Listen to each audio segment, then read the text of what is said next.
This instructional video will show you how to install, connect and program the SKF Tlmp multi-point automatic lubricator. From an overview of everything that comes in the kit to installation and getting started. But first, you should read the instructions for use, which also includes important safety information. The SKF Tlmp series are multi-point automatic lubrication systems which apply very precise amounts of lubricant at the correct frequency and at the right points to maintain the correct amount of fresh lubricant in your mechanical components at all times. This is done dynamically while the machine is operating, allowing the lubricant to penetrate the wear surfaces and continuously protect against contaminants. Key benefits of using an automatic lubricator include improved employee safety, increased machine reliability, and optimized maintenance operations. The Tlmp series has a 1-litre reservoir and a stirring paddle, making it suitable for a range of lubricants and ideal for various agricultural applications, off-road vehicles, and industrial applications. The Tlmp is packaged as a complete kit and includes the pump unit, fittings, the straight tube connectors for application, the tube connectors on pump, the outlet closure plugs, the electrical connectors, the plastic pipe.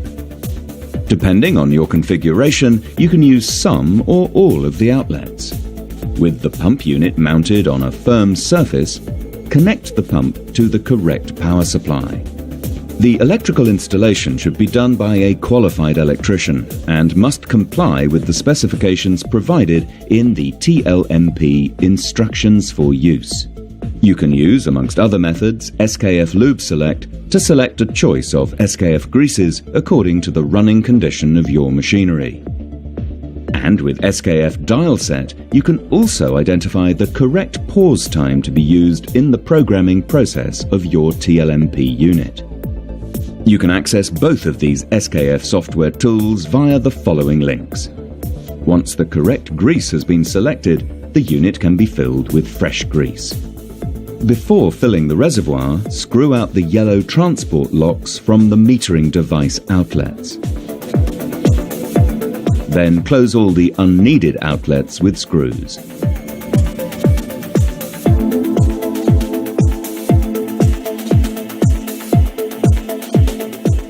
And install the pump tube connectors on all the open outlets.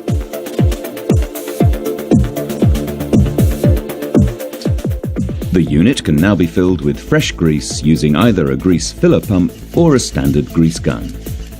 The grease gun should be applied to the reservoir filling nipple. The total amount of grease necessary to fill the reservoir plus the lower part of the lubricator is approximately 1.8 litres. Fill the reservoir with the fresh grease until the max marking on the reservoir body is reached. Disconnect the grease gun and, before starting the priming process, position a bin below the pump to collect leaking lubricant. Press the green key to start the pump priming cycle. The pump starts to work. Grease should exit from all the open outlets. If not, press the green key once again. On completion, the Ready for Operation sign should be displayed. Remove the bin and dispose of any used grease in accordance with local legislation. Next, measure to each lubrication point and cut the plastic pipes to the correct length. Apply the grease gun to the plastic pipe on one end and pump until the grease emerges from the other end. The filled pipes can now be connected to the pump unit on one end and to the lubrication point on the other end.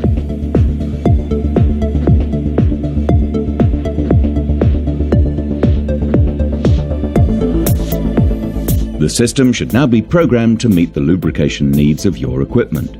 This is achieved via the keypad by following a programming sequence. Prior to programming, the pause time and the number of cycles have to be calculated.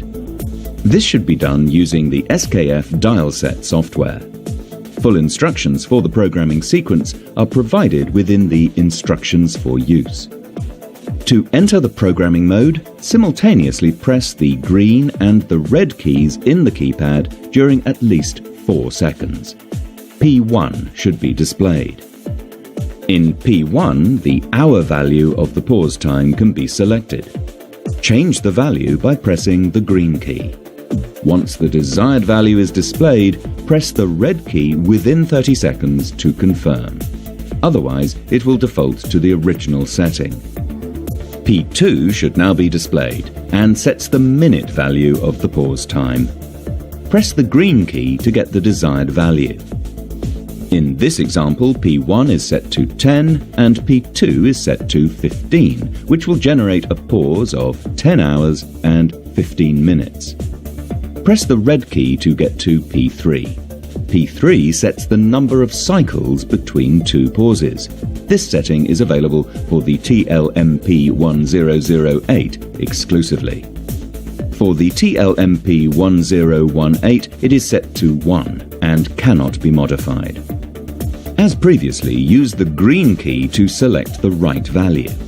On completion, press the red key again. P4 is now displayed. In P4, the type of output signal can be set to either NC for normally closed contact or NO for normally open contact. Select with the green key.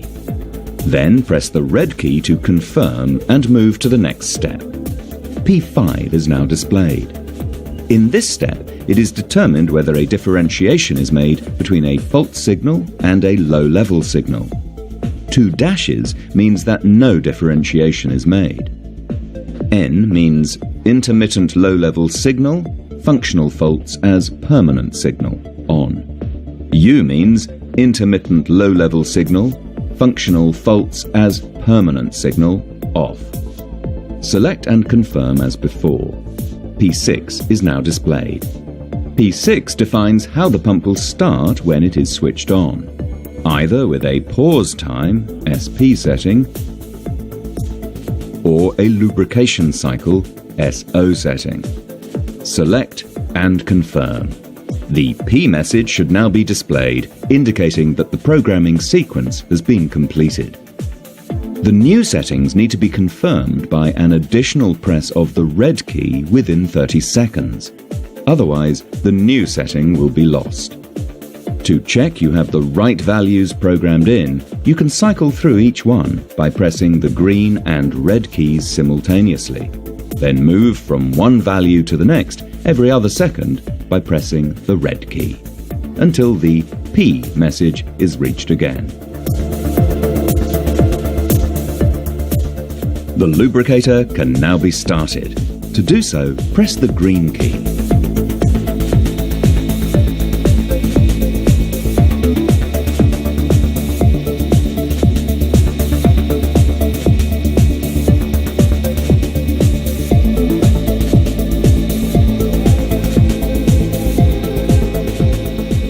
Refer to the instructions for use for recommendations for cleaning and repair and troubleshooting.